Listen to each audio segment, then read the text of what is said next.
One digit. That was all it took to change the course of history. When 24-year-old Linnea Ashwood huddled in the back of her closet, clutching her side where the bone had snapped, she thought she was texting her brother for help. She was wrong. The signs are She clear. didn't text We family. cannot ignore them. She Agreed. The didn't text council the must police. act before the shadows She deepen. texted a number that hadn't been active on public networks for 300 years. She texted the private line of Alexander Thorne, the Shadow King of New York. And for the man who broke her ribs, Derek Sinclair thought he was untouchable. He was about to find out that some monsters don't hide under the bed. They drive Bugattis. They own the night. And they don't forgive. The silence in the penthouse apartment on West 4th Street wasn't peaceful. It was heavy, suffocating, like the air before a tornado touches down.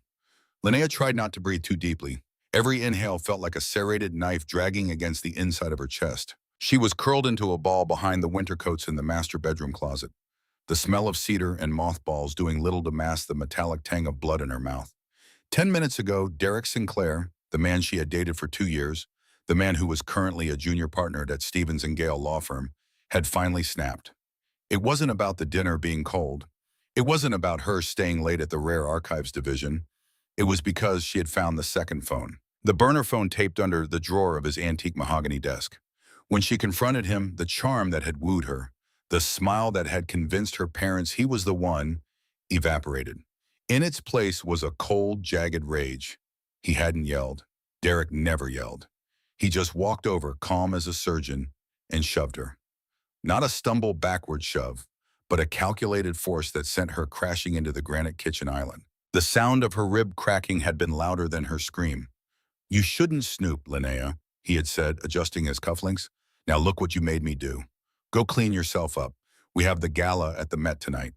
Then he had gone into the living room to pour himself a scotch. Now, hiding in the dark, Linnea's hands shook so violently she nearly dropped her phone. She needed help. She couldn't call the police. Derek represented half the precinct in union disputes. They loved him. They would say she fell. Callum. She needed Callum, her brother.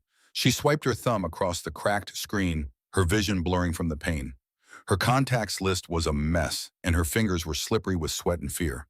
She tried to type Callum's number from memory into the message app, her thumb hovering over the keypad. 646-515-0128. That was Callum. But as a spasm of pain ripped through her side, her thumb slipped. She didn't hit 8, she hit 9. 646-515-0129. She didn't check, she couldn't. She could hear Derek's heavy footsteps on the hardwood floor outside the bedroom. Clack, clack, clack. "Linnea," Derek's voice was sing-song, mocking. "Don't be dramatic, darling. Come out." She typed the message, her thumbs flying in desperation. Autocorrect failing her. Fear driving the sentence structure into chaos. "Derek broke my ribs. Hiding in closet. West 4th. Apartment 3B. Please, Callum. I'm scared. He's coming back." She hit send. The little swoosh sound of the message sending seemed deafening in the quiet closet. She squeezed her eyes shut, pulling her knees to her chest, praying Callum was nearby, praying he saw it. Outside the closet door, the handle turned. "Found you," Derek whispered. 30 blocks uptown, in the penthouse suite of the Obsidian Tower, a building that didn't officially exist on New York City architectural maps, the air was always set to a crisp 65 degrees. Alexander Thorne sat at the head of a table made of black petrified wood. He didn't look like a vampire from the movies. He didn't wear a cape. He wore a bespoke 3-piece charcoal suit cut by a tailor in Milan who had been dead for 50 years. His hair was dark, swept back with a casual precision, and his eyes were the color of a frozen ocean. Blue, deep, and utterly devoid of warmth. The meeting was boring. "The lichen territories in the Bronx are encroaching on the shipping lanes," muttered Isolde, one of his lieutenants. She sat to his left, her fingers drumming impatiently on the table. "We need to sanction a cull." Alexander twirled a fountain pen between his fingers. He had heard this complaint every decade since the 1920s. "They are dogs, Isolde. Let them bark. Unless they bite, we do nothing. It attracts attention." The room fell silent. When Alexander spoke, it wasn't a suggestion. It was law. He was the king of the New York Coven, the apex, the night walker who had brokered the peace of 1994, the one who had walked this earth for 312 years and had seen empires rise and fall like seasons. Suddenly, a vibration buzzed against the polished wood of the table. Every head in the room turned. Alexander frowned. His personal phone never rang. It never buzzed. The number associated with this device was centuries old, transferred digitally through dummy corporations and encryption keys that the NSA couldn't crack. Only 3 people on Earth had this number. 2 were in this room. The third was currently ruling the Paris Coven. He picked up the device. A sleek, unbranded black slab. A text message from an unknown number. Alexander stared at the screen. For a creature who had seen empires rise and fall, who had watched the construction of the pyramids and the fall of the Berlin Wall, very little surprised him. But this, Derek broke my ribs, hiding in closet. West 4th, apartment 3B, please Callum. I'm scared. He's coming back. Alexander read it twice. My lord, Isolde asked, sensing the shift in the room's atmosphere. The predatory stillness that usually surrounded Alexander had changed into something else, something sharper. A wrong number? Delete it, Isolde scoffed. Probably some human drama. Irrelevant. Alexander looked at the words again. West 4th. That was his city, his territory. And someone was breaking ribs in his territory. But it wasn't the violence that intrigued him. Violence was common. It was the feeling that washed over him the moment his eyes traced the letters. It was a pull, a magnetic snap in his chest right behind the sternum where his heart beat its slow, rhythmic thud. Once every minute, he could smell her fear through the digital signal. It was irrational, impossible, but he could smell it. Vanilla, rain, and the copper scent of terror. Callum. She thought she was talking to a protector. Alexander stood up. The heavy oak chair scraped against the floor, a sound like a gunshot. Meeting adjourned, Alexander said. Sir, Isolde stood up, confused. The Bronx issue, I said? Alexander turned, his eyes flashing a momentary terrifying crimson. The meeting is adjourned. I have an appointment. Where? Alexander buttoned his suit jacket, checking the reflection in the window. He looked like a CEO, a billionaire, a man of industry, but the smile that curled on his lips was pure predator. West 4th Street, Alexander replied. Someone has broken something that belongs to me. They just don't know it yet. He texted back 2 sentences. I am not Callum, but I am on my way. He walked to the elevator, bypassing the garage button and hitting the roof access. He didn't need a car. Tonight he needed the wind. Back in the closet, the vibration of the phone against Linnea's palm made her jump. She looked down, expecting Callum's reassuring all-caps panic. I'm coming. Call 911. Instead, she saw a message from the unknown number. I am not Callum, but I am on my way. The blood drained from her face. She had texted a stranger who was coming. Who was this? A prankster? A serial killer? Or just some random person who thought this was a joke? Linnea. Derek's voice was right outside the slats of the closet door. I know you're in there. I can hear you breathing. You have that little wheeze when you cry. It's actually quite annoying. The door was ripped open. Light flooded into the dark space, blinding her. Derek stood there, silhouetted by the bedroom lamp. He looked massive. He reached down, grabbing her by the hair, ignoring her scream as the movement jarred her broken ribs. Get up, he hissed, dragging her out onto the bedroom rug. You think you can hide in my apartment? After what I've done for you? I paid off your student loans, Linnea. I bought you those clothes. You are mine. He threw her onto the bed. Linnea scrambled backward, gasping for air, her side feeling like it was on fire. Derek, please, she sobbed. I won't tell anyone about the phone. I swear, just let me go. Derek laughed, unbuckling his belt. Not for sex. Derek wasn't driven by lust. He was driven by power. He wrapped the leather strap around his knuckles. Oh, you won't tell anyone because you're not leaving until you understand how this relationship works. I speak. You listen. He raised his hand. Crash. The sound didn't come from the door. It came from the window. The master bedroom was on the 3rd floor. There was no balcony. There was no fire escape. And yet the entire floor-to-ceiling glass pane exploded inward in a shower of glittering shards. Derek spun around, shielding his face from the glass. What the hell? The winter wind roared into the room, freezing cold, carrying the scent of the city. And standing amidst the broken glass, unbothered by the shards crunching under his polished Italian leather shoes, was a man. He was tall, impossibly tall. The street lights from outside cast long shadows across his face, but his eyes seemed to glow in the semi-darkness. Derek lowered his arm, trying to regain his composure. He was a lawyer, a man of logic. Who are you? How did you get in here? I have a gun in the nightstand, pal. Get out before I... The stranger didn't look at Derek. He looked past him, directly at Linnea, who was shivering on the bed, clutching her ribs. Alexander took one step forward. The temperature in this room seemed to drop 10 degrees. You texted, Alexander said, his voice a velvet baritone that vibrated in Linnea's bones. It wasn't scary, it was anchoring. You said Derek broke your ribs. Linnea couldn't speak. She just nodded, tears streaming down her face. Alexander finally turned his gaze to Derek.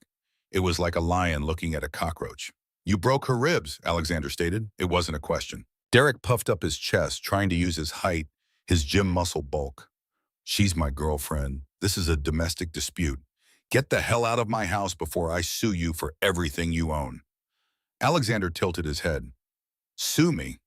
A dry, dark amusement colored his tone. That is a new one. I'm warning you. Derek started, reaching for the drawer where he kept his pistol. He never reached it. Alexander moved. He didn't run. He blurred. 1 second, he was by the window. The next, his hand was wrapped around Derek's throat. He lifted Derek, a 200-pound man, off the ground with one arm, pinning him against the wall. Derek gagged, his feet kicking helplessly in the air, his eyes bulging. You like breaking things? Alexander whispered, leaning in close. I enjoy breaking things too. Mostly necks. Sometimes spirits. But for you, Alexander tightened his grip. The sound of Derek's windpipe straining was audible. For you, I think I'll start with the hand you raised against her. Linnea watched, frozen. She should be screaming. She should be telling him to stop. This was murder. This was insane. But as she looked at Alexander's broad back, at the absolute terrifying power radiating off him, she didn't feel fear of him. She felt safe. For the first time in 2 years, she felt safe. Alexander looked back at her over his shoulder. Close your eyes, Linnea. This part is loud. Linnea didn't close her eyes. She couldn't. Fear, primal and paralyzing, kept her eyelids pinned open. She watched as the man in the charcoal suit tightened his grip on Derek's wrist. There was a sickening pop, like a dry branch snapping in a winter storm, followed by the wet crunch of cartilage giving way. Derek's scream was a high-pitched, garbled wail that was cut short as Alexander slammed him back against the wall. The drywall cracked behind Derek's head. Derek slid to the floor, cradling his shattered right hand against his chest, his face drained of all color, his eyes rolling back in shock. He was a junior partner, a man of influence, a man who played golf with senators, and now he was a weeping mess on the floor of his own expensive apartment. Alexander stared down at him, adjusting his cuffs. There was no heavy breathing, no exertion. He looked as if he had just tipped a valet, not crushed a man's hand. That hand, Alexander said, his voice terrifyingly calm, will never hold a gavel. It will never sign a contract, and it will certainly never touch her again. He crouched down, his face inches from Derek's sweating forehead. If you go to the police, I will know. If you tell your friends, I will know. And if you ever try to find her, I won't break your hand, Derek. I will dismantle you bone by bone while you are still awake to feel it. Do you understand? Derek nodded frantically, tears streaming down his face, unable to form words. Alexander stood up and turned his back on the wreckage. The monster vanished, and the gentleman returned. He walked over to the bed where Linnea was curled up. Linnea, he said softly. She flinched. Are you going to kill me? No. He reached out but stopped before touching her, letting her see his hand. It was clean, steady. I'm going to take you to a doctor, a real one. Not the ones your boyfriend pays off. I can't move, she whispered, a fresh tear tracking through the dust on her cheek. It hurts to breathe. I know. Alexander sat on the edge of the bed. The mattress dipped slightly. I'm going to pick you up. It will hurt for a second, but then it will be over. Do you trust me? Linnea looked at him. She didn't know him. She didn't know his name. She had texted a wrong number and a storm had walked through her window. But looking at Derek sobbing in the corner and then looking at the cool blue eyes of this stranger, the answer was simple. Yes, she breathed. Alexander scooped her up. He didn't grunt or strain. He lifted her as easily as if she were made of paper.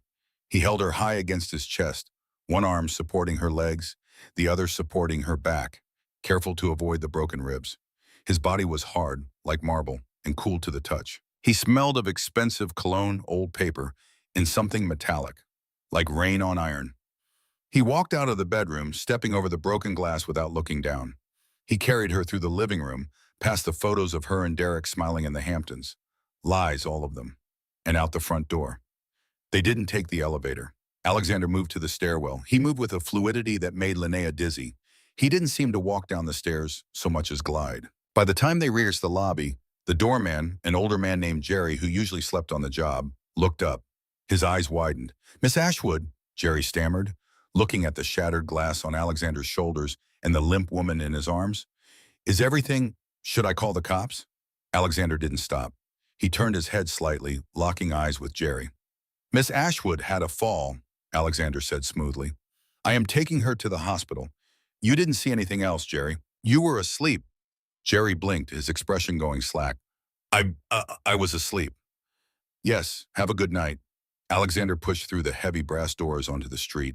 The winter air bit at Linnea's skin, but the heat radiating from Alexander's suit jacket kept the worst of the chill away.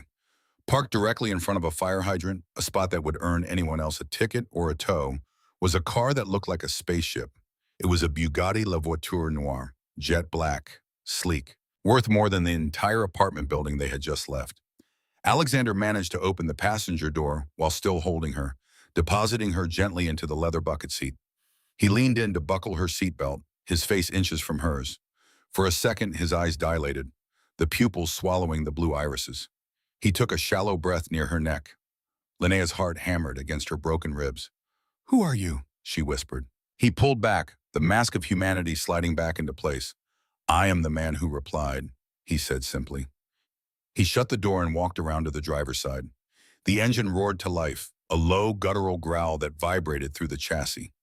As they pulled away from the curb, merging aggressively into the New York traffic, Linnea looked at her phone, which she was still clutching in her hand. The screen was shattered, but the text chain was still there. I am on my way. Where are we going? She asked, her voice weak. The adrenaline was fading and the pain was returning with a vengeance. The Obsidian Tower, Alexander said, keeping his eyes on the road. He drove with one hand on the wheel, relaxed yet hyper-alert. My private physician is already setting up a suite for you. You have 2 fractured ribs, a bruised lung, and likely a concussion. How do you know that? I can hear the way your breath catches, he said, and I can hear the rattle in your chest. Linnea stared at him. You're not a doctor. No, Alexander smiled, a ghost of a smile that didn't reach his eyes. I am a patron of the arts, an investor, and occasionally a problem solver. Why did you come? Linnea asked, the question that had been burning in her mind. I'm nobody. I'm a librarian. I texted a wrong number. You could have just blocked me. Alexander swerved around a taxi, the Bugatti's engine snarling. He was silent for a long time. The city lights blurred past them, streaks of gold and red reflecting on the windshield. Do you believe in fate, Linnea? I believe in bad luck, she muttered, wincing as the car hit a pothole. I don't believe in luck, Alexander said quietly. I believe in blood. When I saw your message, I didn't just read it. I felt it. He glanced at her, his expression serious. There are 8 million people in this city, billions of phone numbers. The odds of you mistyping a digit and connecting with my private line are statistically 0. It wasn't an accident. So what? It was destiny that I got beat up? Linnea asked bitterly. No. Alexander's grip on the steering wheel tightened, the leather creaking. It was destiny that you survived it, because if you had texted anyone else, Derek would have finished what he started. The car turned sharply, entering the underground garage of a massive black glass skyscraper that dominated the skyline. The gates opened automatically as the car approached, recognizing the vehicle. They descended into the depths of the building. This wasn't a normal parking garage. It was a vault. Rows of vintage cars, armored SUVs, and motorcycles lined the walls. Alexander parked the car and killed the engine. The silence that filled the garage was heavy. Linnea, he said, turning to her before she could unbuckle. Upstairs, you will see things that might confuse you. You will meet people who don't act typical. But you are under my protection. That means you are untouchable. Do you understand? You're scaring me again, she admitted. Good, Alexander said. Fear keeps you alive, but don't fear me. Fear is for the things outside these walls. He got out, walked around, and opened her door. He lifted her again, carrying her toward a private elevator that scanned his retina before opening. As the door slid shut, sealing them in a gold-plated box rising toward the sky, Linnea rested her head against his shoulder. She was exhausted. The pain, the fear, the shock. It was too much. What is your name? She murmured, her eyes closing. Alexander, he answered, his voice sounding like it came from a great distance. Alexander Thorne. Thank you, Alexander, she whispered, and then she passed out. Alexander watched her go limp in his arms. Her heart rate had slowed, her breathing shallow but steady. She had fainted from the pain. He looked down at her neck, the pulse point, jugular, fluttering right there beneath the pale, translucent skin. The scent of her blood was stronger now, in the enclosed space of the elevator. It was sweet, maddeningly sweet. It smelled like ancient wine, like power, like home. His fangs, sharp and white, descended from his gums, aching to pierce. It would be so easy. One bite, just a taste. It would heal her instantly. Vampire saliva had potent regenerative properties, and it would satiate the burning hunger that had been clawing at his gut since he read her text. But he couldn't. If he bit her now, without her consent, without the bond being properly formed, he would enslave her. She would become a thrall, a mindless doll devoted to him. He didn't want a doll. He wanted the woman who had the courage to hide in a closet and text for help while a monster beat down her door. He retracted his fangs, forcing the monster back into its cage. The elevator dinged. The doors opened to the penthouse. Dr. Elias, a lichen who owed Alexander a life debt, was waiting in the foyer with a gurney. "Is she the one?" Elias asked, sniffing the air. His nose wrinkled. "She smells human, but different." "She is the one," Alexander confirmed, laying Linnea gently onto the gurney. "Fix her ribs, Elias. If she has a single scar, I will use your fur as a rug." Elias rolled his eyes, though his hands were gentle, as he began checking Linnea's vitals. "You're a romantic, Alexander. It's disgusting." Alexander watched them wheel her away into the medical wing. He pulled his phone out of his pocket, the one she had texted. He looked at the message again. "Derek broke my ribs." Alexander walked to the floor-to-ceiling window overlooking the city of New York. His city. Somewhere down there, Derek was nursing a broken hand. Alexander dialed a number. "Isolde," he said when the line connected. "My lord, the lawyer, Derek Sinclair, Stevens and Gale firm. I want his career. I want his reputation. I want his bank accounts frozen. I want the IRS to audit him back to kindergarten. I want him to lose his apartment, his car, and his friends. Make him a ghost, Isolde. And when he has nothing left, then bring him to me. Consider it done." Alexander hung up. He pressed his hand against the cold glass. "You texted the wrong number, Linnea," he whispered to the reflection of the city. "But you found the right king." Consciousness returned to Linnea not with a snap, but like a slow tide washing over sand. The first thing she noticed was the lack of pain. The sharp, jagged agony in her side had dulled to a heavy, distant ache. The second thing she noticed was the texture of the sheets. They weren't cotton. They were silk, cool and impossibly soft, smelling faintly of lavender and ozone. She opened her eyes. She wasn't in a hospital. Hospitals were white, sterile, and smelled of antiseptic. This room was a cavern of warm grays and muted golds. The ceiling was cathedral high, and the far wall was entirely glass, offering a panoramic view of Manhattan that was so expansive it made her stomach flip. They were high up, dizzyingly high, above the clouds. "You're awake," the voice came from the corner. Linnea pushed herself up, wincing slightly as her ribs protested the movement. A man in a white coat stood by a rolling metal tray. He wasn't Alexander. He was shorter, stockier, with hair that seemed to bristle with static energy and eyes that were a startling shade of amber. "Who are you?" Linnea croaked. Her throat felt like sandpaper. "Doctor." "Elias," the man said, not looking up from the chart he was writing on. "Drink this." He handed her a glass of thick green liquid.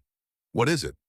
"Kale, ginger, turmeric, and a localized analgesic derived from, well, let's just call it a proprietary blend," Elias said. "It will knit the bone faster than calcium." "Drink." Linnea took a tentative sip. It tasted earthy, but the moment it hit her stomach, a warm sensation spread through her limbs. "Where is Alexander?" she asked. Elias paused. He looked at her, sniffing the air subtly. "The king is handling matters. He instructed me to inform you that you are to stay in bed. Your lung was bruised, Linnea. If you hadn't arrived when you did, you would have developed a pneumothorax within the hour. You're lucky." "Lucky?" Linnea repeated, the irony bitter on her tongue. "I don't feel lucky." "You are alive," Elias said, his amber eyes narrowing. "Most people who cross paths with Alexander Thorne don't get breakfast in bed. They get removed." Before Linnea could ask what that meant, the heavy double doors of the room opened. Alexander walked in. He had changed out of the charcoal suit. He was now wearing a black cashmere sweater and dark trousers. He looked less like a corporate shark and more like a predator at rest.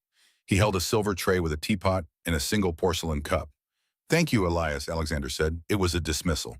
The doctor bowed his head slightly, a gesture of respect that looked oddly archaic, and left the room, closing the doors with a soft click. Alexander set the tray on the nightstand and sat in the velvet armchair beside the bed. He looked tired, or perhaps just ancient. The sunlight streaming through the window seemed to avoid him, casting him in shadow even in the bright room. "How is the pain?" he asked. "Manageable," Linnea said. She pulled the silk sheet up to her chin. "Doctor." Elias said, "I'm lucky." "Elias talks too much." Alexander poured the tea. Earl Grey, 2 sugars. "That is how you take it, correct?" Linnea froze. "How did you know that?" "I know a great deal about you, Linnea Ashwood," Alexander said calmly. "I know you work at the Columbia Rare Archives Division. I know you graduated with honors. I know you are allergic to penicillin. And I know you have been dating Derek Sinclair for 2 years, 3 months, and 4 days. Did you stalk me?" Linnea felt a cold shiver that had nothing to do with the air conditioning. "I vetted you," Alexander corrected, "last night while you slept. When a stranger texts my private line, I need to know if they are a threat." "You are not a threat, Linnea. You are a victim." "I'm not a victim," she snapped, a flash of her old spirit returning. "I made a mistake. I stayed with him too long." "We all make mistakes," Alexander said, his eyes drifting to the window. "I have made mistakes that lasted centuries." He handed her the tea. Their fingers brushed. His skin was still cold, shockingly so. "Alexander," Linnea said, holding the cup to warm her hands. "Who are you really? You broke into a 3rd-floor apartment. You threw a 200-pound man across a room like a rag doll. You have a private doctor, and you live in—" She looked out the window. "My God, this is the Obsidian Tower. Nobody lives here. It's supposed to be a vacant monument to architectural excess." "It is my home," Alexander said. "And to answer your question, I am exactly what I told you. A problem solver." He reached into his pocket and pulled out a remote. He clicked a button, and a large flat-screen TV emerged from the foot of the bed. "But right now," Alexander said, his face hardening, "we have a new problem." The screen flickered to life. It was tuned to NY1, the local news channel. The headline banner at the bottom of the screen read in bold red letters, "Prominent attorney attacked in home invasion. Girlfriend kidnapped." Linnea gasped, nearly dropping her tea. On the screen, a reporter was standing outside her apartment building on West 4th Street. Police tape fluttered in the wind. And there, standing next to a detective with his right arm in a heavy cast and a sling, was Derek. He looked devastated. He had played the part perfectly. His hair was disheveled, his eyes red-rimmed. "It was terrifying," Derek was saying into the microphones, his voice cracking with emotion. "This man, he was huge. He broke through the window. He was on drugs, I think. He attacked me, broke my hand, and then he grabbed Linnea. He dragged her out. I tried to stop him, but—" Derek choked back a sob. "Please, if anyone sees Linnea Ashwood, please call the police. She's in danger. He's a monster." Linnea stared at the screen, her mouth open in horror. "He's lying. He's twisting everything." "Of course he is," Alexander said, his voice void of surprise. "He is a lawyer. He controls the narrative. He is painting himself as the hero and me as the villain. If the police find us, they won't ask questions. They will shoot." "I have to call them," Linnea said, reaching for the nightstand, looking for a phone. "I have to tell them the truth." Alexander caught her wrist gently. "Look at him, Linnea." He pointed at the screen. "Bukastin." Look at the detective standing next to him. That is Detective Cooper. He has been on Derek's payroll for 5 years. If you call the police, Cooper will be the first one to show up. Do you think he will take you to a safe house, or do you think he will take you back to Derek? Linnea looked at the detective on the screen. He was nodding sympathetically as Derek spoke. The realization hit her like a physical blow. She was trapped. If she went back out there, Derek would win. He would say she was traumatized, suffering from Stockholm Syndrome. He would lock her away. "What do we do?" she whispered, looking at Alexander. Alexander stood up. The sunlight caught the edge of his jaw, and for a fleeting second, his reflection in the dark TV screen didn't look human. It looked like a shadow with teeth. "We do not play by his rules," Alexander said. "He wants a legal battle. He wants a media circus. Fine, but he forgets one thing." "What?" "I own the network," Alexander said. He pulled out his phone, the black unbranded slab. "Isolde," Alexander said into the device. "Release the footage." "What footage?" Linnea asked as he hung up. "The Obsidian Tower has eyes everywhere, Linnea, including the sensors in my car," and he tapped his own eye. "I record everything I see. My contact lenses are not just for vision correction. They are high-definition servers." "You recorded it." "I recorded him admitting he broke your ribs. I recorded him threatening to kill you, and I recorded him begging for his life." Alexander smiled, and this time it was a smile of pure, cold vengeance. Derek thinks he is fighting a kidnapping case. He is about to find out he is starring in a documentary of his own destruction. Suddenly, the intercom on the wall buzzed. "Sir," a voice crackled. It was the head of security downstairs. "We have a situation at the perimeter. NYPD is here. Detective Cooper. He says he tracked the victim's phone signal to the tower."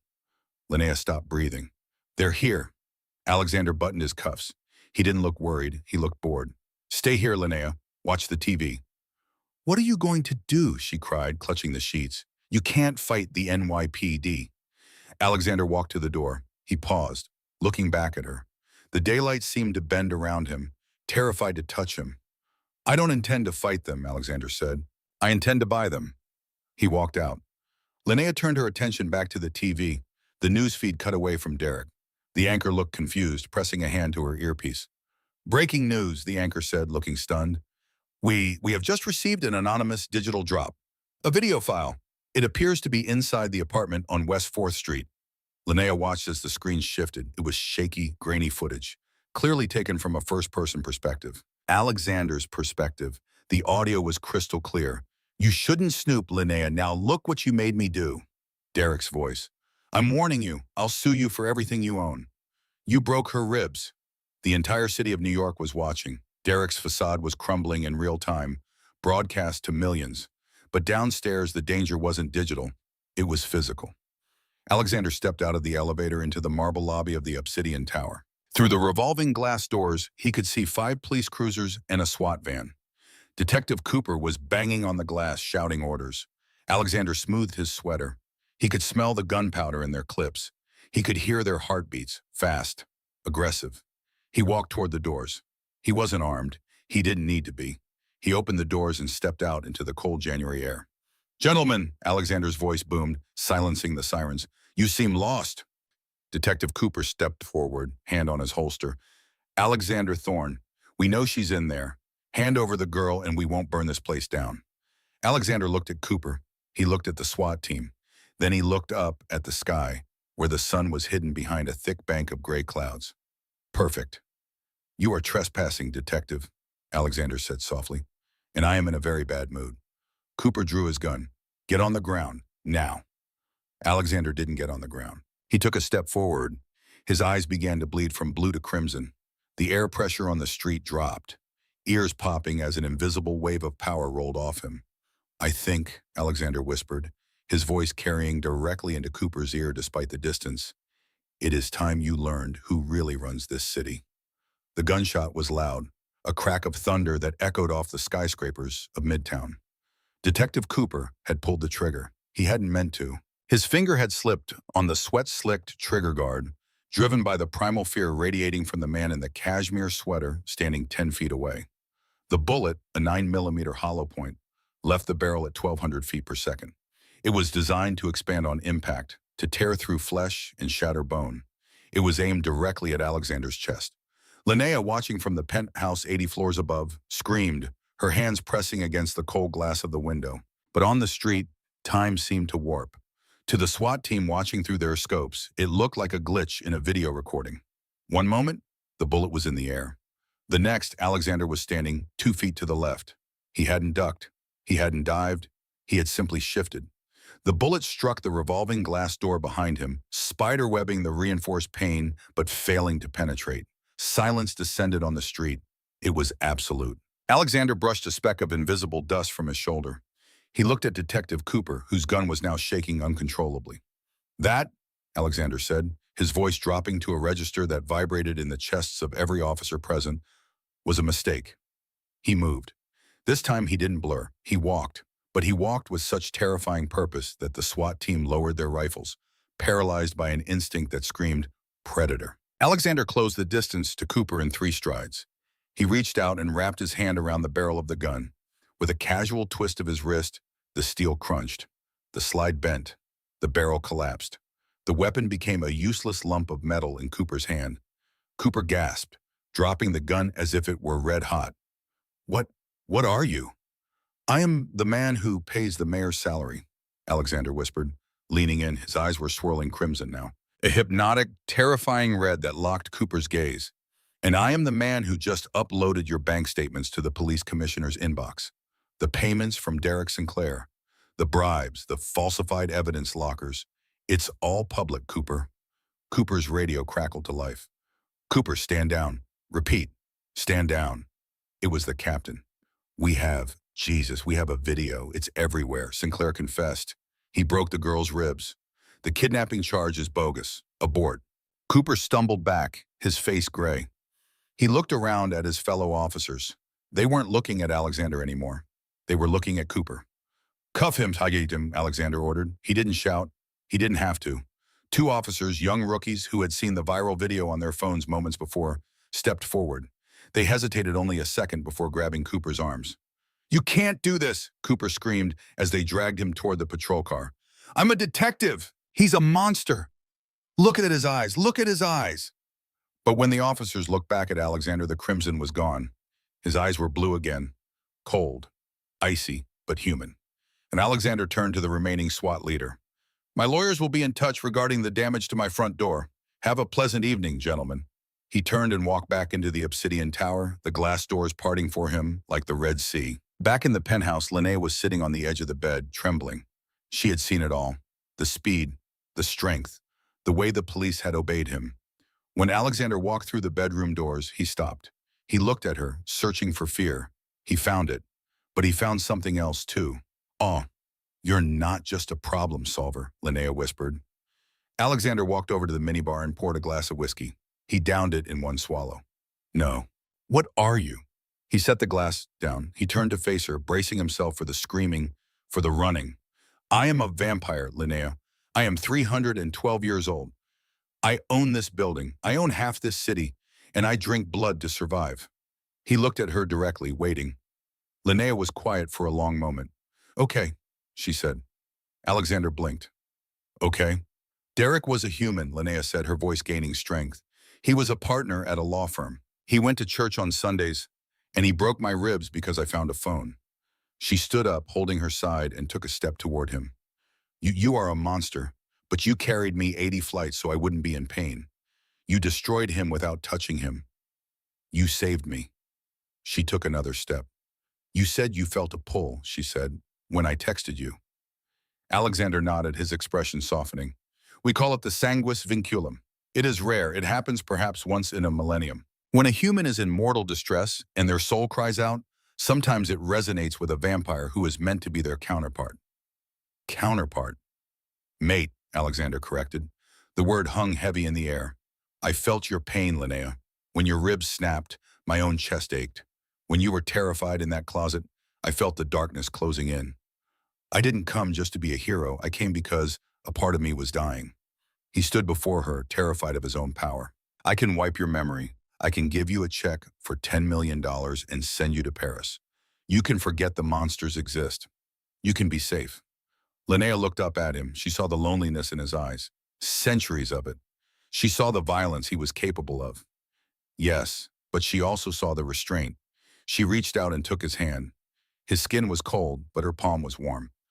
I don't want to go to Paris, she whispered. I want to stay here, with the monster who answered the text. Alexander let out a breath he seemed to have been holding since 1712. He lifted her hand to his lips and kissed her knuckles, gentle as a breeze.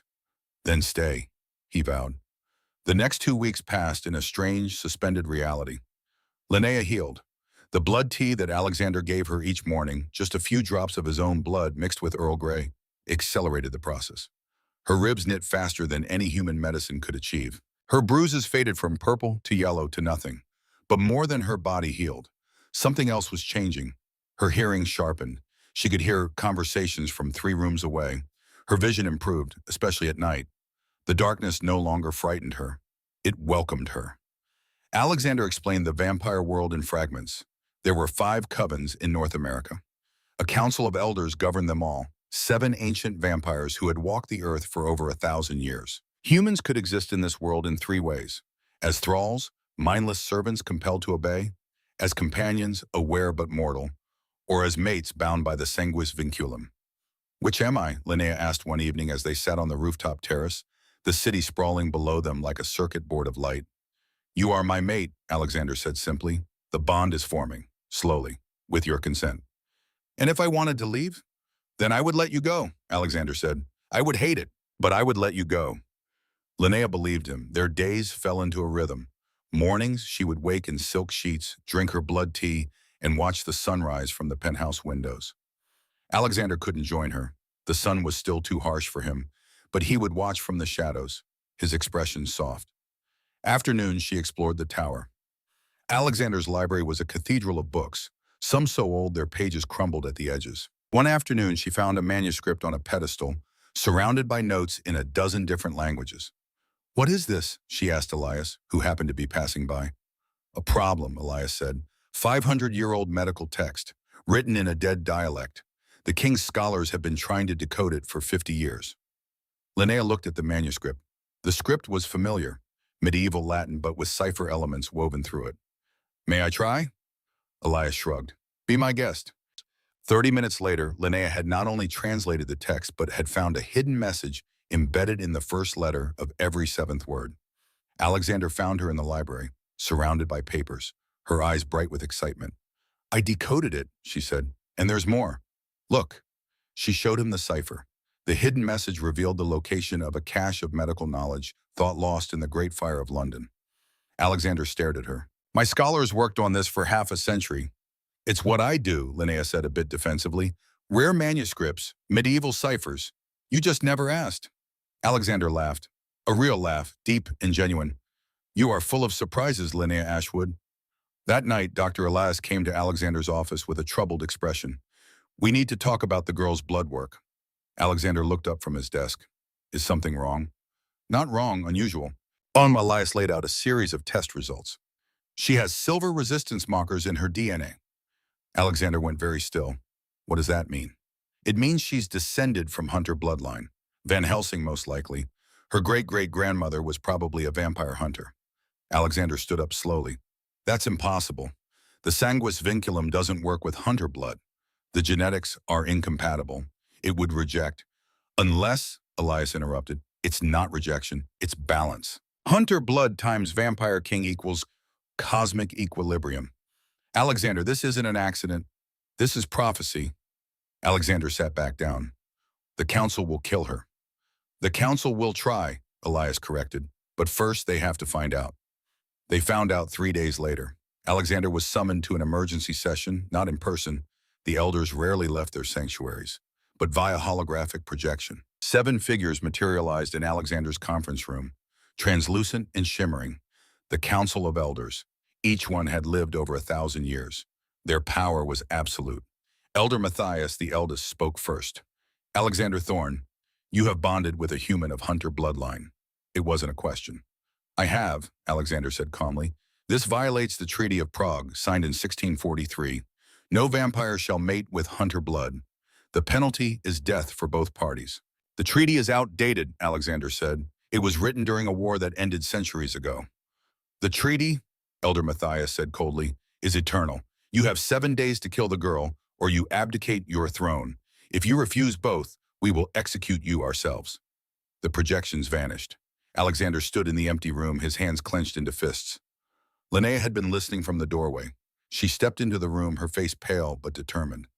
So they want me dead. They want us both dead, Alexander corrected, but they'll have to go through me first. Or, Linnea said quietly, you could turn me into a vampire. If I'm no longer human, the treaty doesn't apply. No, Alexander said sharply. If I turn you now without the bond being complete, you'll lose yourself. You'll become a thrall. I won't do that to you. Then we run. They'll find us. Then we fight. Alexander looked at her. This woman who had been terrified in a closet 2 weeks ago was now standing in front of the council's death sentence with her chin raised. If we fight the council, we will lose, he said gently. Then we'll lose together, Linnea said. Before Alexander could respond, the doors burst open. Isolde stormed in, her face twisted with rage. You chose her, Isolde hissed. You chose a human over your own kind. Over me. Alexander's eyes narrowed. Isolde, leave. Now. No. Isolde's voice was shaking. I have served you for 200 years, Alexander. I loved you. And you threw me aside for a mortal girl who will be dust in 60 years. Careful, Alexander warned. Or what? You'll kill me like you're going to kill her? Isolde laughed bitterly. The council is right. She's a disease, and I'm going to cure you of her. She lunged, not at Alexander, at Linnea. Alexander moved faster than thought, intercepting Isolde mid-strike. He slammed her against the wall, his hand around her throat. You dare, he whispered, his voice lethal. You're weak, Isolde spat. She's made you weak. Alexander released her, stepping back. Isolde, you are hereby stripped of your position. You are exiled from this coven. You have 24 hours to leave my territory. If I see you again, I will not be merciful. Isolde stared at him, tears streaming down her face. You'll regret this. When she's dead and you're alone again, you'll remember I was the one who stayed. She vanished. Linnea was shaking. She's right, isn't she? I've made you weak. I've put you in danger. Alexander turned to her, his expression fierce. You have made me human again, Linnea, and that is not weakness. That is strength. He pulled her into his arms, careful of her still healing ribs. We have 7 days, he said. 7 days to find a way to survive this. And I swear to you, we will. But even as he held her, Alexander knew the truth. The council had never been defied. And those who tried didn't live to tell the tale. The clock was ticking. The council's deadline loomed. 3 days had passed. While Linnea was studying ancient texts in Alexander's library, searching for any loophole in the Treaty of Prague, the intercom crackled to life. Sir? It was Marcus, head of security. His voice was tight with urgency. We have a situation. State prison just released Derek Sinclair. Early release. Judge's order. Linnea's head snapped up. That's impossible, she said. He was sentenced to 25 years. Alexander was already moving to the security monitors. His face darkened as he pulled up the feed. There on the screen, on the screen was Derek walking out of the prison gates. He looked thinner, harder. His right hand was still slightly deformed from where Alexander had crushed it, the fingers bent at odd angles even after surgery. But he wasn't alone. A man in a black coat was waiting for him, tall, silver-haired, with a face carved by scars. Alexander's entire body went rigid. Father Julian, he whispered. Who? Linnea asked. The Brotherhood of the Silver Cross, vampire hunters. They've been dormant for 50 years. If they've activated Julian, it means war. On the screen, Derek shook Julian's hand.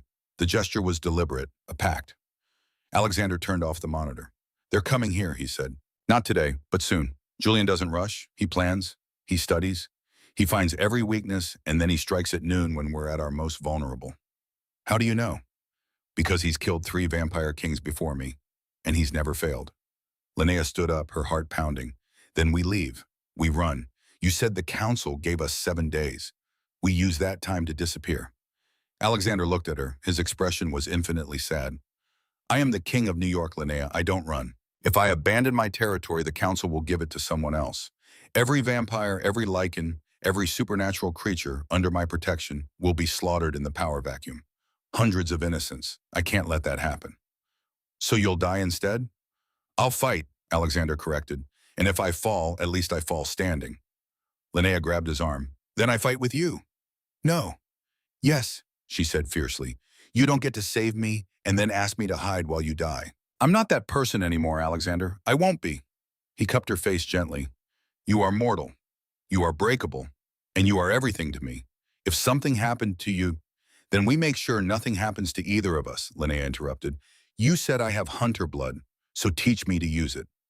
2 days after Derek's release, on the 5th day of the council's deadline, the attack came at noon exactly as Alexander had predicted.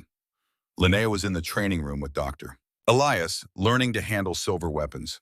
Her hunter bloodline made her immune to silver's burn, a genetic gift that vampires lacked. She was clumsy at first, unused to the weight of the blade, but muscle memory seemed to exist in her DNA. After 2 days of training, she could strike with precision. The alarm began as a low wail that escalated into a shriek.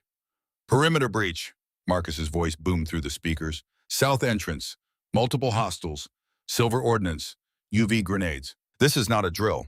Elias shifted, his body contorted, bones cracking and reforming. In seconds, the doctor was gone. In his place stood a massive lichen, 9 feet tall, covered in gray fur, with amber eyes that glowed with feral intelligence. Stay behind me, he growled, his voice barely human. They ran toward the main floor. The obsidian tower was built like a fortress, with reinforced doors and UV-proof glass. But the Brotherhood had come prepared. Linnea reached the main atrium and stopped. Her breath caught. 30 men in tactical gear were pouring through the entrance. They carried rifles with silver bullets, crossbows with blessed bolts, and grenades that pulsed with ultraviolet light. Leading them was Derek. His face was a mask of cold satisfaction. When he saw Linnea standing on the balcony above, he smiled. "Hello, darling," he called up. "Did you miss me?" Beside him, Father Julian stepped forward. The priest, or former priest, Linnea couldn't tell, had eyes like chips of gray stone. "Alexander Thorne," Julian's voice echoed through the atrium, "I am here on behalf of the righteous. You have kidnapped an innocent woman, you have corrupted the sanctity of human law, and you have lived far beyond your time. Surrender and your death will be swift." Alexander appeared at the top of the grand staircase. He had changed into black combat gear, reinforced with Kevlar. Not that it would stop Silver, but it might slow it down. "Julian," Alexander said calmly, "you're trespassing. Leave now, and I'll let you keep your head." Julian laughed. It was a sound like stones grinding. "I've killed 3 kings, Thorne. You'll be the 4th. Men," he raised his hand, "purge." Chaos erupted. The Brotherhood opened fire. Silver bullets screamed through the air. Alexander blurred, moving faster than the human eye could track. But even he couldn't dodge everything. A bullet grazed his shoulder, and he hissed in pain as the silver burned into his flesh. Elias leaped from the balcony, landing among the hunters. His claws tore through Kevlar like paper. Men screamed, but there were too many. A UV grenade detonated. Light flooded the atrium, bright as the sun. Alexander staggered, his skin beginning to smoke. He retreated into the shadows, weakened. Linnea watched from the balcony, her heart hammering. She saw Derek moving through the chaos, not fighting, just watching, waiting. And then he looked up, directly at her. He started climbing the stairs. Linnea ran. She didn't know where she was going, just away. Her side ached, the ribs were healed but still tender. She could hear Derek's footsteps behind her, steady and unhurried. "You can't run forever, Linnea," Derek called. His voice was sing-song again, just like that night in the closet. "This ends where it started, with you broken." Linnea burst into the library and slammed the door. She locked it, knowing it wouldn't hold for long. Her hands were shaking as she grabbed the silver blade from her belt. The door exploded inward. Derek stepped through, holding a crowbar. His deformed hand gripped it awkwardly, but his eyes were clear, focused. "You ruined my life," he said conversationally. "I lost my job, my reputation, my apartment, everything. And for what? Because you couldn't follow simple rules?" "You broke my ribs," Linnea said, her voice steady despite the fear. "You were going to kill me." "I was teaching you," Derek corrected. "Teaching you your place. But you ran. You ran to a monster. And now look at you, playing soldier, holding a knife like you know what to do with it." He swung the crowbar. Linnea dodged. Barely. The metal slammed into a bookshelf, sending ancient texts tumbling to the floor. "I know exactly what to do with it," Linnea said. She lunged. The blade caught Derek's shoulder, slicing through his jacket and into flesh. It wasn't deep, but it was enough. Derek roared, stumbling back. "You stabbed me! You actually stabbed me!" "This is for every woman you hurt," Linnea said. "Every woman you controlled. Every woman you made feel small." She advanced, the blade steady in her hand. Derek's eyes widened. For the first time, she saw fear in them. Real fear. "Linnea, wait. We can talk about this. I'm sorry. I was sick. I needed help. Please." "No," Linnea said simply. She didn't kill him. She didn't have to. She just pressed the blade against his throat, forcing him to his knees. "You're going to tell Father Julian to call off the attack. You're going to admit what you did to me. And then you're going to spend the rest of your miserable life in a cell, knowing I'm out here thriving without you." Derek was crying now, actual tears streaming down his face. "Please, Linnea, I loved you." "No," Linnea said, "you loved control and you just lost it." Downstairs, the battle was turning. Alexander had recovered from the UV blast, and his fury was biblical. He moved through the Brotherhood like a scythe through wheat, disarming, disabling, but not killing. He had made a promise to Linnea. "Prove you're a king, not a monster." Father Julian watched his men fall, his expression unchanging. When only 5 hunters remained standing, he raised his hand. "Enough." The fighting stopped. Julian looked at Alexander, who stood in the center of the atrium, covered in silver burns and blood, but unbroken. "You fight with restraint," Julian observed. "Wipo, because slaughter is easy," Alexander said. "Mercy is hard, and I'm trying to be better than what you think I am. Julian considered this. Your woman. Where is she? If you've touched her, Alexander started, his eyes flaring red. I'm here. Every head turned. Linnea stood at the top of the stairs, Derek kneeling in front of her, the silver blade at his throat. She looked down at Alexander. Their eyes met, and in that moment he saw it. She wasn't the terrified woman from the closet anymore. She was a warrior. Tell them, Linnea said to Derek. Tell them what you did. Derek's voice was broken, barely a whisper. I lied. She didn't kidnap me. I hit her. I broke her ribs. She texted for help, and he came. He saved her. I'm the monster. The words echoed through the atrium. Julian's face was stone. He looked at his remaining men. Stand down. They lowered their weapons. Julian turned to Alexander.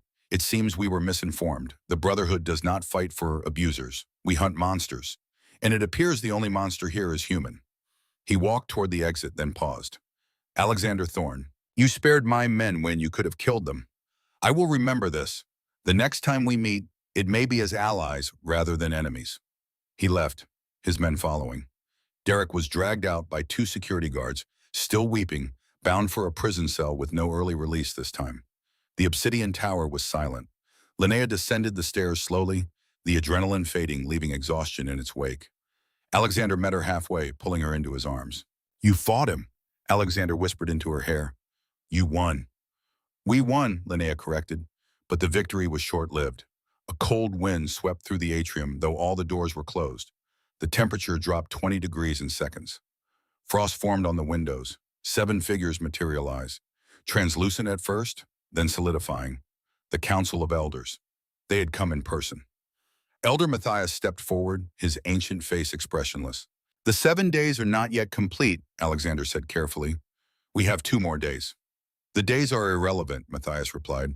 We have seen enough. Linnea Ashwood, step forward. Linnea felt Alexander's grip tighten on her, but she gently pulled away. She walked toward the council, her head high. You carry the blood of Van Helsing, Matthias said, the hunter bloodline that swore to exterminate our kind, and yet you stand beside a vampire king. Explain. Linnea met his gaze. My ancestor may have hunted vampires, but I am not my ancestor. I choose my own path, and my path led me to Alexander. The treaty is clear. Hunter blood and vampire blood cannot mix. Then change the treaty, Linnea said, because I'm not going anywhere. Matthias's eyes narrowed. You dare challenge the council? I dare challenge injustice, Linnea replied. You wrote that treaty during a war. The war is over. It's been over for centuries. Holding on to old hatred doesn't make you wise. It makes you afraid. The silence was deafening. Then Elder Senna, a woman with silver hair, spoke. There is a precedent, the trial by blood. If a human survives 3 trials, the council must accept them. Matthias frowned. The trial has not been invoked in 500 years. Most who attempt it die. Then let me try, Linnea said. And if I fail, you get what you wanted. If I succeed, you have to accept us. Alexander stepped forward. No, Linnea, you don't have to do this. I'll abdicate. We'll disappear. And let hundreds die in the power vacuum? Linnea shook her head. You said it yourself. You're a king. You don't run. She looked at Matthias. I accept the trial. The council conferred silently, their ancient minds touching in ways humans couldn't perceive. Finally, Matthias nodded. The trial by blood will commence immediately. 3 challenges. 3 chances to prove your worth. What are the challenges? Alexander demanded. They are what they have always been, Senna replied. Mind, body, soul. The first trial began in the library. Linnea stood in the center of a circle drawn in salt. Around her, 3 elders positioned themselves at equal distances. The trial of the mind, Matthias announced. We will compel you. Most humans last seconds before their will breaks. Resist us for 3 minutes, and you pass. What happens if I fail? You become a thrall. Forever. Alexander started forward, but Elias grabbed him. Don't. If you interfere, they'll kill you both. Linnea closed her eyes. I'm ready. The assault was immediate. 3 minds, each over 1,000 years old, pressing against her consciousness like a tidal wave. They whispered commands. Kneel. Obey. Forget him. You are nothing. Linnea's knees buckled. Her vision blurred. It felt like her skull was splitting open. But beneath the pain, something stirred. Her hunter blood. The genetic resistance that had been dormant for generations. She saw flashes. Her great-great-grandmother standing over a vampire with the stake raised. Further back, an ancestor in medieval armor, fighting alongside villagers. Back and back, a lineage of fighters. I am Linnea Ashwood, she thought, and I bow to no one. The pressure increased. One elder's compulsion became 3, then felt like 30. Sweat poured down her face. Blood trickled from her nose. But she remained standing. 2 minutes. 2.5. The elders were straining now. This shouldn't be possible. No human could resist 3 ancient vampires. 3 minutes. A bell chimed. The pressure released. Linnea collapsed, gasping but conscious, still herself. Matthias stared at her.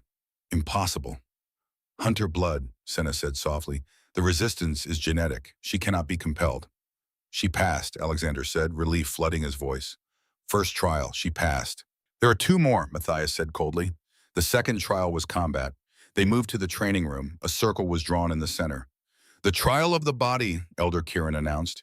He was the warrior among them, scarred and massive. You will face my champion. If you survive 5 minutes, you pass. If you defeat him, you earn our respect. Into the circle stepped a vampire, young, perhaps only a century old, but built like a tank. His name was Gregor, and his eyes were empty of mercy. Linnea picked up her silver blade. Can I have help? She asked. No, Matthias said. You must fight alone. Gregor smiled. It wasn't pleasant. Begin. He moved like lightning. Linnea barely dodged the first strike. His fist cratered the floor where she'd been standing. She couldn't match his strength. She couldn't match his speed, but she could think. Gregor lunged again. This time, Linnea didn't dodge. She dropped, sliding under his guard, and slashed upward with the silver blade. The metal bit into his calf. Gregor howled, stumbling. Silver didn't kill vampires instantly, but it burned, it weakened. Linnea rolled away, gaining distance. Gregor was limping now, favoring his injured leg. You fight dirty, he snarled. I fight smart, Linnea corrected. 3 minutes had passed. She just needed to survive 2 more. Gregor abandoned strategy. He rushed her, all brute force. Linnea waited until the last second, then dropped to the ground. Gregor's momentum carried him over her. He slammed into the wall. 4 minutes. He got up slower now. The silver was spreading through his system, poisoning him. 90 seconds. Gregor stumbled toward her, raising his fist for one final strike. Linnea met him head-on. She drove the silver blade into his shoulder, not to kill, but to disable. Gregor dropped to his knees. 5 minutes. The bell chimed. She wins, Alexander said quietly. Gregor looked up at Linnea, pain and surprise in his eyes. You could have killed me. Why didn't you? Because proving I can kill isn't the same as proving I should, Linnea said. She helped him stand. Gregor limped out of the circle, leaning on her shoulder. Elder Kieran watched this, his expression unreadable. She has honor, he said, rare in humans, rarer still in vampires. 2 trials passed, Senna said, 1 remains. The 3rd trial was the most dangerous. They moved to Alexander's private chamber. An altar had been prepared, old stone carved with symbols that predated written language. The trial of the soul, Matthias said. You will drink my blood. If your will is weak, you will become my thrall. If your will is strong, you will retain yourself. But there is a 3rd possibility. What? Transformation. My blood may turn you into a vampire. But without the proper rituals, without the bond being complete, you may lose your humanity. You may become a monster. Alexander stepped forward. This is too dangerous. There has to be another way. There is no other way, Matthias said. This has been the 3rd trial for 500 years. She accepted. She must complete it or fail by forfeit. Linnea looked at Alexander. I trust you, she said. If I start to turn into something I'm not, you'll stop me. Won't you? Even if it destroys me, Alexander promised. Linnea turned to Matthias. I'm ready. Matthias cut his palm. Black blood, thick as oil, pooled in his hand. He offered it to Linnea. Drink. Linnea took his hand and pressed her lips to the wound. The blood tasted like fire and ice, like death and life, like every contradiction in the universe happening at once. It burned down her throat, into her stomach, spreading through her veins like liquid lightning. She fell to her knees.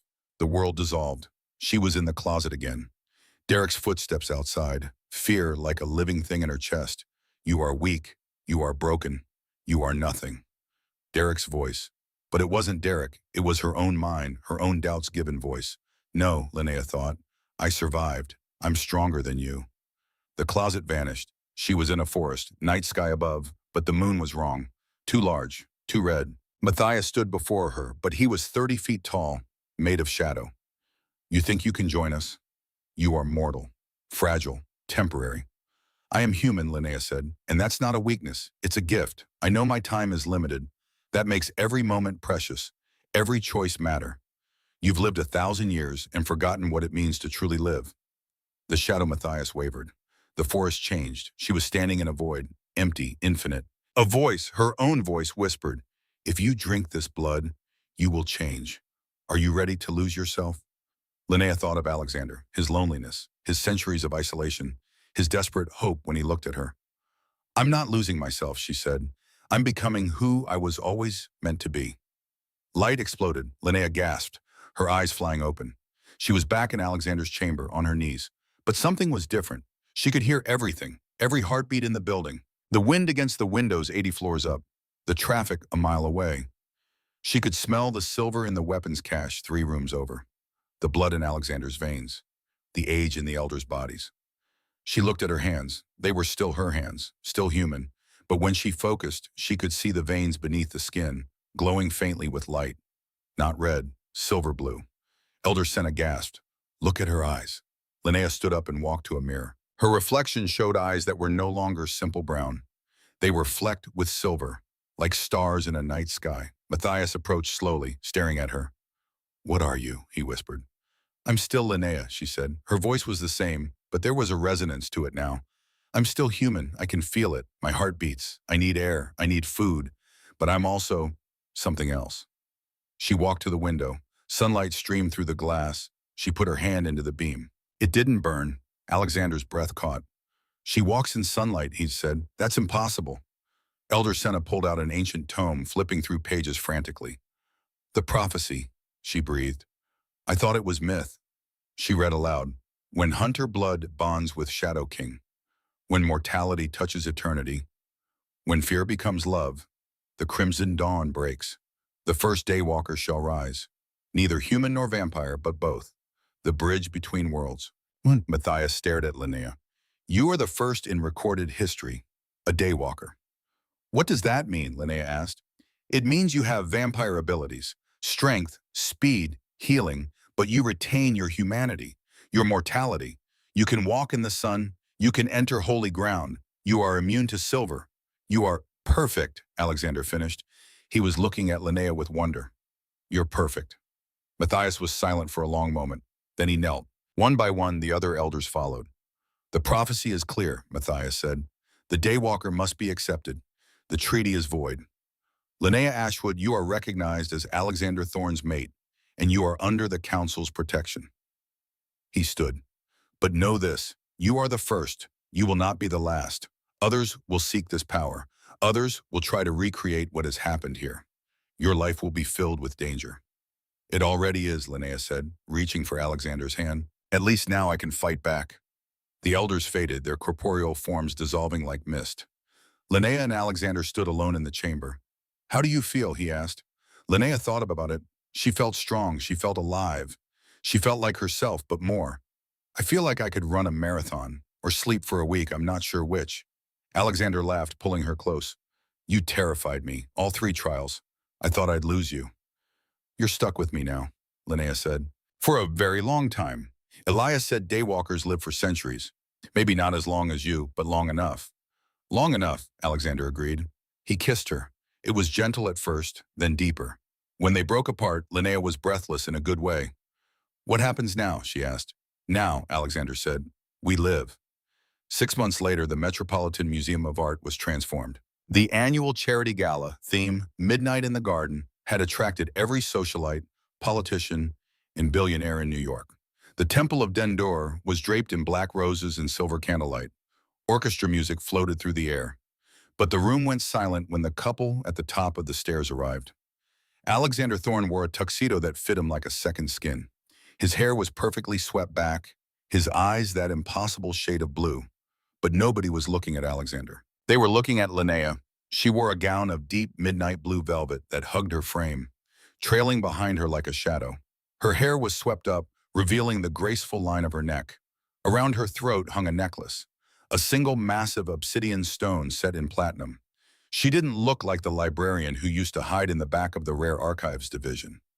She didn't look like the victim who had been all over the news 6 months ago. She looked like a queen. She walked with a grace that was almost supernatural, her hand resting lightly on Alexander's arm. As they descended the stairs, the whispers started. Is that her? The girl from the video? I heard she runs the Ashwood Foundation now. Did you hear about Derek Sinclair? 25 years, no parole. Linnea heard every word. Her enhanced hearing picked up conversations from across the massive hall. But she didn't react. She simply smiled. At the bottom of the stairs, they were greeted by the commissioner of police. Mr. Thorne? Miss Ashwood? He bowed slightly, nervous sweat on his brow. Thank you for your generous donation to the precinct's widow fund. My partner's idea, Alexander said, gesturing to Linnea. The commissioner turned to Linnea. Miss Ashwood, an honor. The new training protocols regarding domestic violence calls are being implemented as we speak. Good, Linnea said coolly. Because if I hear of another woman being told to calm down when she calls for help, there will be consequences. The commissioner paled. He scurried away. Alexander chuckled, pulling her onto the dance floor as the orchestra began a waltz. You terrify them, he said, spinning her. I learned from the best, she replied. They danced in the center of the room, surrounded by people, yet utterly alone in their own world. Do you ever regret it? Alexander asked suddenly, his blue eyes searching hers. The typo? The wrong number? Linnea thought back to that night, the pain, the fear, the smell of cedar in the closet, the desperation that had made her thumb slip from an 8 to a 9. She looked at the man holding her, the man who had given her strength, purpose, and a love that defied nature itself. It wasn't a typo, Alexander, she whispered. No? She smiled, resting her head against his chest, listening to the slow, powerful thud of his heart. It was the only right thing I ever did. Alexander kissed her then, right in the middle of the crowded ballroom. It was a kiss that tasted of forever. Across the room, Linnea's brother Callum watched, raising a glass in silent salute. He had been so afraid when she disappeared. But seeing her now, strong and loved, leading the Ashwood Foundation that helped domestic violence survivors, he knew she was exactly where she belonged. Outside the museum, in a prison cell 200 miles upstate, Derek Sinclair sat in the dark. He could hear scratching in the walls. Every night, the same scratching. And sometimes, when the lights flickered, he swore he saw red eyes in the shadows. He would serve every day of his 25 years. And every day, he would remember the woman he tried to break and how she'd become unbreakable. Back at the gala, Linnea and Alexander stepped out onto the museum's terrace. The night air was cool, the city sprawling below them like a circuit board of light. Are you happy? Alexander asked. Linnea looked up at the stars. She could see them more clearly now, her daywalker vision piercing through the light pollution. I'm more than happy, she said. I'm free. Alexander pulled her close, his arms around her waist. The council said your life would be dangerous. Others will come, seeking the power you have. Let them come, Linnea said. I'm not afraid anymore. Because you're strong? Because I'm not alone. They stood there, king and queen of the night, as the city breathed below them. Somewhere in hospitals and shelters and safe houses, women who had been where Linnea was, broken, afraid, trapped, were finding their way to safety. The Ashwood Foundation made sure of it. Every woman who walked through those doors heard the same thing. You are not broken. You are not weak. You are not alone. Linnea pulled out her phone, the one she'd clutched in that closet 6 months ago. The screen was still cracked, but she'd never replaced it. She looked at the text chain one last time. Derek broke my ribs. Hiding in closet. West 4th, apartment 3B. Please, Callum. I'm scared. He's coming back. I am not Callum, but I am on my way. She smiled and put the phone away. What are you thinking? Alexander asked. That sometimes the wrong number is exactly the right one, Linnea said. Mine led me to you. And mine, Alexander said, led me to hope. They kissed under the stars, two souls that should never have met, bound by a mistake that was always meant to be. In the quiet moments between heartbeats, if you listen carefully, you can still hear the echo of a promise made on a winter night in New York. I am on my way. And he always would be.